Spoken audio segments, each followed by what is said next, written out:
Israel के एटमी reactor पर Iran का बड़ा हमला, तस्वीर और नक्शे जारी कर दिए गए। आमिर रज़ा से बात करते हैं। आमिर भाई, ये तो एक बड़ी ज़बरदस्त डेवलपमेंट है कि ईरान ने उसके नक्शे और तस्वीर अपने जासूसों के ज़रिए हासिल की और वो जारी भी कर दी। देखिए, सबसे पहली बात तो यह है कि डोनाल्ड ट्रंप की वो बात को याद करें जो उसने कल रात कही।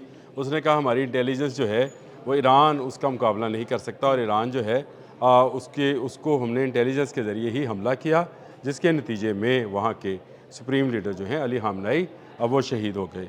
अब ये बात ये है कि अब मौजूदा जंगें जो हैं ये ज़्यादातर इंटेलिजेंस की बुनियाद पर ही लड़ी जाती हैं। आप क्योंकि बहुत ज़्यादा वसी इस पर मुताला रखते हैं, लेकिन आप ये देख लें कि जितने जहाज़ बनाए जाते हैं वो किस मकसद के लिए बनाए जाते हैं कि उनमें इंटेलिजेंस जो है, बेस ऑपरेशन जो है वो किए जाएं। बिल्कुल ऐसे आपके मिसाइल्स को भी फायर उसी सूरत में किया जाता है जब को आपको मुकम्मल तौर पर उसकी इंटेलिजेंस आ जाए। मुकम्मल इंटेलिजेंस आ जाए और फिर पूरी लोकेशन जो है ना, आप वो पिन करके तो फायर करते हैं। दिलचस्प बात यह है कि जब जून 2025 में अमेरिका ने हमला किया था एटमी रिएक्टर्स के ऊपर जो कि ईरान के थे, तो ईरान के किसी एटमी रिएक्टर के अंदर की कोई तस्वीर नहीं आई थी। बिल्कुल नहीं आई। देखिए, बाहर से आप फायर की कुछ तस्वीर जारी हुई थी। बाहर से जो आप चिमनियाँ हैं आप उसको निशाना बना दें, लेकिन अंदर से तस्वीर आने का मतलब ये होता है कि आपका एजेंट अंदर मौजूद है। मैंने एक दफ़ा आपके साथ प्रोग्राम किया था जिसमें मैंने ये बात कही थी कि जो मिसाइल सिटी हैं उनकी जो तस्वीर अंदर से ईरान ने जारी की हैं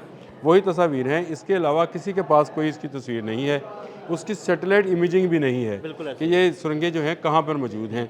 इसलिए इनकी इंटेलिजेंस इसीलिए मैं समझता हूँ कि ये नाकाम है, और इतनी नाकाम है कि इस वक्त आप देख लें कि उनके ड्रोन्स और उनके मिसाइल जो हैं ताक ताक का निशाने पर लगाए जा सकते हैं। जो इंटेलिजेंस चीफ इस्माइल ख़ताब ने जो जारी की वीडियो, उसके अंदर साफ देखा जा सकता है कि अंदर यहूदी साइंटिस्ट जो हैं वो न्यूक्लियर रिएक्टर के अंदर काम कर रहे हैं। ये न्यूक्लियर रिएक्टर क्या वारहेड बना रहा है, नहीं बना रहा है, ये अलग बात है, लेकिन यूरेनियम आसूर्दी का अमल जारी है, यानी अंदर जो है काम हो रहा है। और ना सिर्फ ये जारी किया बल्कि जो सबसे ख़तरनाक मैं समझता हूँ इसराइल के लिए बात है वो ये है कि ईरानी इंटेलिजेंस ने उनका डेटा भी लीक किया है। कौन सा साइंटिस्ट कहाँ रहता है, उसकी शादी कहाँ हुई है, शादी कहाँ हुई, बहुत सारा डाटा उन्होंने बच्चे स्कूल कहाँ जाते हैं, उनके पासपोर्ट नंबर्स क्या हैं, उनके शनाख्ती अलामत क्या है, और उनके शनाख्ती नंबर वो जो एटमी रिएक्टर में था, यानी वो डाटा जो किसी का ऑफिशियल डाटा हो सकता है। और ये डाटा चोरी करना किसी आम इंटेलिजेंस ग्रुप का काम नहीं हो सकता।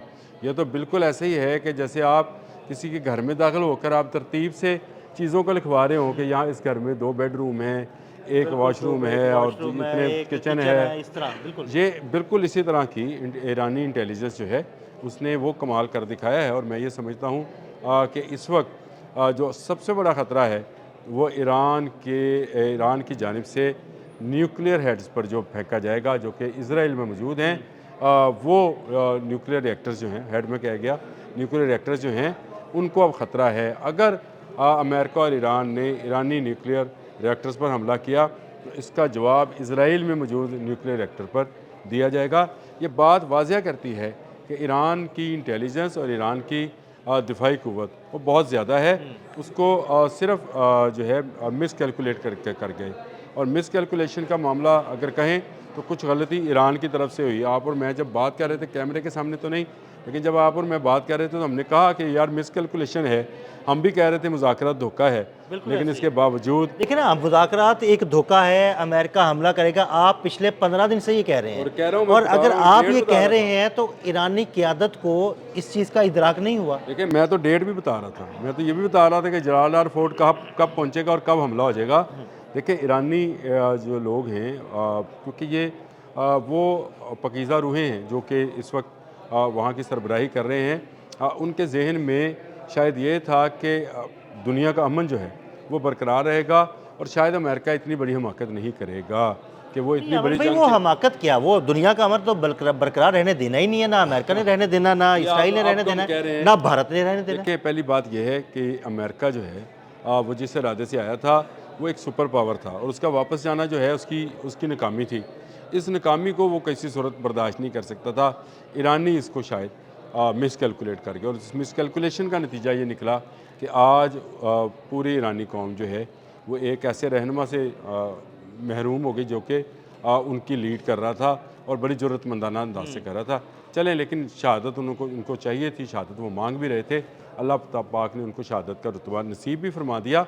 लेकिन इस वक्त जो ख़तरा है वो इसराइल को है। ईरानी मिज़ाइल का कोई मुकाबला इसराइल नहीं कर पा रहा है। हाँ, कुछ मिज़ाइल को गिराने का दावा किया जा रहा है और उसके पुर्जे दिखाए जा रहे हैं कि जी ये मिज़ाइल गिरे हैं, लेकिन उनके आमिर जो टुकड़े गिने हैं। मिसाइल फटे हैं वो भी तो देखे मैं ना। मैं यही बात आपको करने लगा हूँ और ये मैं आपको बहुत लंबे अरसे से बता रहा हूँ कि ईरान जहाँ पर सही मिज़ाइल फेंकता है, यानी जो ओरिजिनली मिज़ाइल जिसको हम कहते हैं, इसके साथ साथ फेक और फॉल्स हाँ मिज़ाइल जी, भी होते बिल्कुल हैं, बिल्कुल। जो कि सिर्फ एक ऐसा धोखा होता है ताकि आपके इंटरसेप्टर्स जो हैं वो उसको डिटेक्ट करें और उसकी तरफ लपकें और उसी असना में आपके दूसरे जो मिज़ाइल्स हैं जो बिल्कुल आप समझे ग्राउंड सीकिंग जो पेलोड लेके जाके ये जो होते हैं होते जिनके हैं, अंदर पेलोड होता है जिनके वो अंदर बरूद होता है, वो अपना काम दिखाते हैं। हाँ, बरूद वाले भी फट सकते हैं, लेकिन इम्कान ज़्यादा यही होता है कि एक आध जो मिसाइल है वो गिरेगा। इसी तरह उसने मिडल ईस्ट के बाकी इलाकों में भी कहीं ड्रोन, कहीं मिसाइल जो हैं गिराए हैं। अब बारी जो है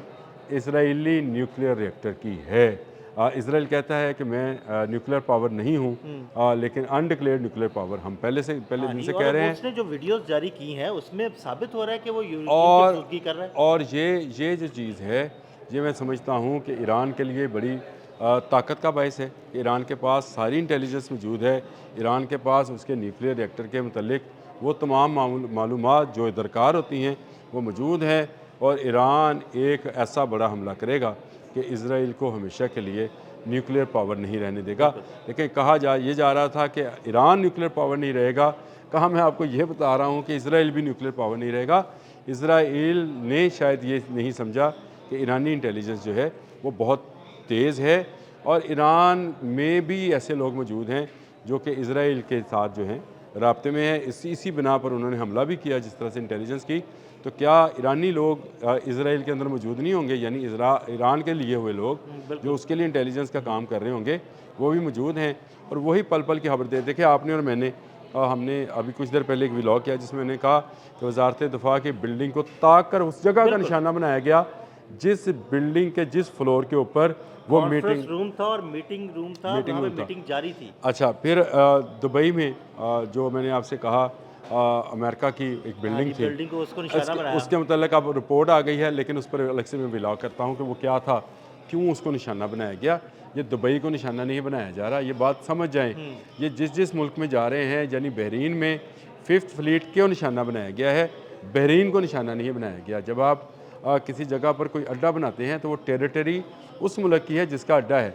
वहाँ तो आप आम लेट से मैं अपनी मिसाल ही देता हूँ। मैं कतर गया था, तो कतर में जो अल-अदीद एयर बेस है उसके बाहर से हम गुजर रहे थे, तो मैंने अपने मेज़बान से पूछा जो कि एक कतरी था कि यार ये बताओ मुझे कि क्या हम इस अल-अदीद को अंदर से देख सकते हैं। ऐसे मेरे दिल में ना एक ख्याल आया, देख सकते हैं। वो कहता है हम कतरी हैं, हम नहीं देख सकते। तो पाकिस्तान से आए तो आप किस चक्कर में हैं? या मैं आपको हकीकत देखें, वो कहते हैं हम यहाँ पर, वो थे पावरफुल लोग थे, वो वहाँ के प्राइम मिनिस्टर के साथ जो थे शेयर होल्डर थे और उसके कारोबार के, उनकी गाड़ी में बैठा हुआ। मैंने ऐसे ही अजरा है मजाक उसे कहा, मेरा भी कोई इरादा नहीं था अंदर से देखने का। मैंने कहा यार ये इसके अंदर नहीं देख सकते। कहता हम कतरी हैं, हम नहीं देख सकते, ये अमेरिकन टेरिटरी है। देखिए, अमेरिकन टेरिटरी के अंदर अमेरिकन वीज़े की ज़रूरत है। जिस तरह से वीज़ा चाहिए होता है वैसे ही परमिशन चाहिए होती है अमेरिकन गवर्नमेंट से। तो ये जितने अड्डे हैं ये अमरीकी तनसीबात हैं, इस पर ताक का निशाना, जिसका जिक्र मैंने पहले भी किया, दोबारा कर देता हूँ कि 27 अड्डों को इस वक्त तक बाज़रानी इनकलाब निशाना बना चुके हैं और जंग रुकी नहीं है। आपको शायद हमारे यहाँ मीडिया में ऐसा नज़र आता है कि कोई काम नहीं हो रहा। देखें ना, अभी एक भाई ने मेरे ही एक व्लॉग के अंदर ये कमेंट किया कि जी वो फ़लाँ मिज़ाइल जो थे वो कहाँ गए, ईरान के पास हैं और वो उसने इस्तेमाल नहीं किए। ना आपका दुश्मन मुल्क सारे का सारा असला एक मरतबा में चलाएगा, ना आप चलाएंगे। ये एक वॉर स्ट्रेटजी है और इस वॉर स्ट्रेटजी को इसी तरह से बढ़ाया जाता है। अगर ये हो कि यूक्रेन को ख़त्म करना है तो रशिया में रखा ले, अगले 2 दिन में आपको यूक्रेन नज़र नहीं आएगा, क्योंकि वो दो तो एटम बम फेंकेगा, यूक्रेन ख़त्म हो जाएगा। लेकिन ये नहीं होता है, ना वो एटम बम फेंक सकता है ना इस तरह से फेंकेगा, क्योंकि सबको पता है कि एक मरतबा न्यूक्लियर बॉम्ब ब्लास्ट हुआ तो ये फिर वर्ल्ड वाइड होगा, एक जगह नहीं रहेगा। इसमें बहुत सारे जो है मुल्क हैं जो शामिल हो जाएंगे और ये बड़ी जंग हो जाएगी। ये क्या हिकमत अमली है, शाहद ड्रोन कब जाएगा और कहर कब टूटेगा, बिल्कुल कहर बिल्कुल 303, एक स्ट्रेटजी बनाई होती है, उसके ये इस तरह मुताबिक से सारी चीज़ें होती हैं। इसी तरह से मसाइल्स हैं, क्योंकि जैसे जैसे आप दिफाई हिकमत अमली के तहत अपने अपने इंटरसेप्टर सेट कर रहे होते हैं, इसी तरह से दुश्मन मुल्क भी कर रहा होता है। तो दुश्मन की ताकत और अपनी ताकत का तवाज़न करके, मुवाजना करके बारी बारी मिसाइल्स को जो है वो लॉन्च किया जाता है। लेकिन ये जो मिसाइल लॉन्च किया है इजरायली रिएक्टर्स वाला, ये मेरा ख्याल है बड़ा धचका है अमेरिका के लिए भी और इसराइल के लिए भी। ये रिकॉर्ड और ये डाटा जो है ईरानियों के पास मौजूद है। वहाँ के ईरानी जो हैं इसको इस्तेमाल करते हुए इसराइल को नीस्तो नबूद कर सकते हैं, और यानी उसके एटमी प्रोग्राम को नीस्तो नबूद कर सकते हैं। और ये जंग है, और जंग में आप कहते हैं कि सब जायज़ है। तो ये ऐसा इंटेलिजेंस रिपोर्ट जो हैं मंजर आम पर आई, आपके पास तस्वीरें हैं, आपके पास वीडियोस हैं, सारा कुछ है, आप लगाना चाहे लगाएं। लेकिन ये बात हकीकत है कि ईरान ने इसराइल के न्यूक्लियर रिकॉर्ड, डाटा या उसका जितना भी खुफिया दस्तावेज़ात हैं वो हासिल कर ली हुई हैं, और उसके पास ये नक्शे मौजूद हैं, और जब चाहेगा वो इन पर हमलावर हो जाए। बहुत शुक्रिया आमिर भाई। आमिर भाई ने बड़ी तफसील के साथ इस सारे मामले पर रोशनी डाली। अदील अहमद और आमिर रज़ा को इजाज़त दीजिएगा। अल्लाह हाफ़िज़।